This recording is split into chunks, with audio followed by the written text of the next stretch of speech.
Welcome back, children.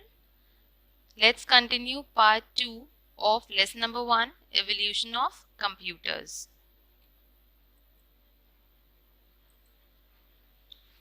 Generations of computer.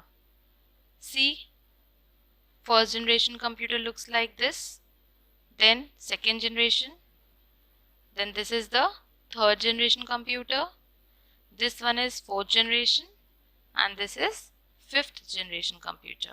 Okay. Now, first generation computers, 1940 to 1956. These computers made use of vacuum tubes. These computers used machine language. They were very large in size and were very expensive, means very costly. Now let's see some of the devices of this generation. Mark I. It was designed by Howard Aiken with IBM in year 1944. It was built to solve advanced mathematical problems automatically and was also known as ASCC, that is Automatic Sequence Controlled Calculator. Next device is ENIAC. It was the world's first general-purpose electronic digital computer. It was invented by John Mauchly and J. Presper Eckert in year 1946. It could perform 5,000 additions, 357 multiplications, or 38 divisions in just 1 second.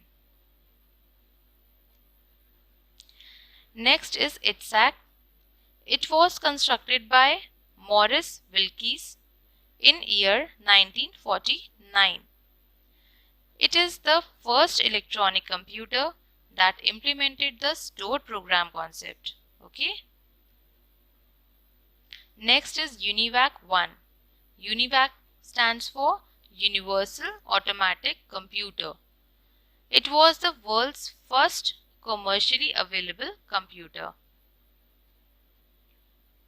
It was developed by John Mauchly and J. Presper Eckert in year 1951. It could perform 1,000 calculations in a second. It used a keyboard, typewriter, and magnetic tape for input and output operations. Next is second generation computers, 1956 to 1963. These computers were based on transistors. These were much smaller, faster, and reliable. Instructions were written in assembly language.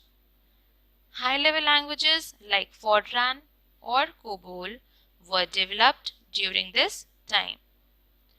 These were less expensive, means less costly. Okay.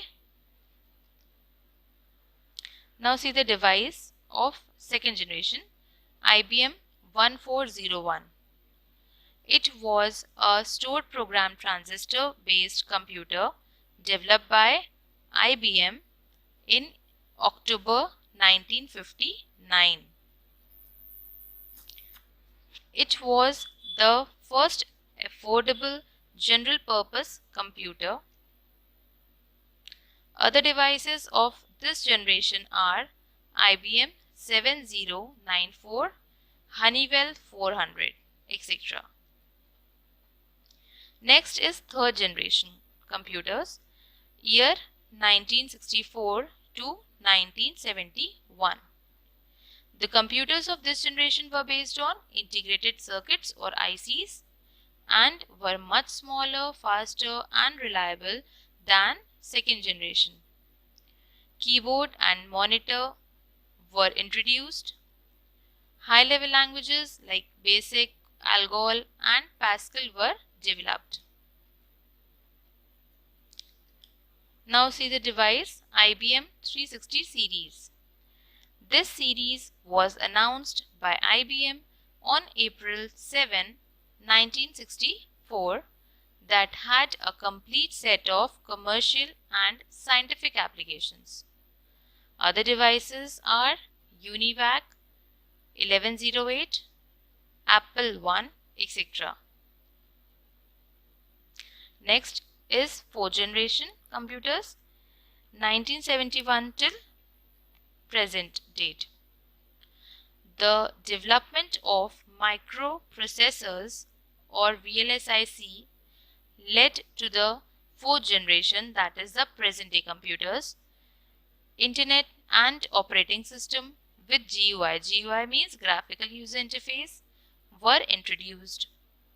Mouse, scanner, printers and plotters were used. High-level language like C, C++, Java were used for coding.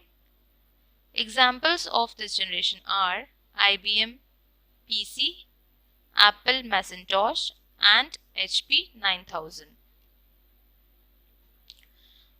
Last generation is the fifth generation computer, present day and beyond. Beyond means in future also. The concept of artificial intelligence or AI is introduced in this generation. The computers with thinking capability are in the process of development. Voice recognition is being used. These computers are based on ultra large scale integration, that is ULSI technology. Okay. Now let's see some characteristics of computer. Speed, accuracy, efficiency. Speed is the most important characteristic that enable users to perform multiple tasks quickly and easily. Although a computer works very fast, it still gives us accurate results with no errors. That's why accuracy is its characteristic. Next is efficiency. Computer is an efficient machine that can work for hours without creating any error. It does not get tired like humans. Next characteristic is storage capacity. Large amount of data can be stored permanently in computer's memory. This data can be used whenever required. Last characteristic is versatility. Not only calculations, computer can be used for purposes like multimedia, printing, communication, word processing, all at the same time. Okay. Now let's see some limitations of computer. Children, computer fails in certain ways like lacks decision making power. Computer, being a machine, cannot think and take decisions on its own. It lacks intelligence, means computer needs instruction to perform every task. It has no intelligence of its own. So the two limitations are lacks decision making power and lacks intelligence. Okay children, I hope all the topics are clear to all of you. Thank you.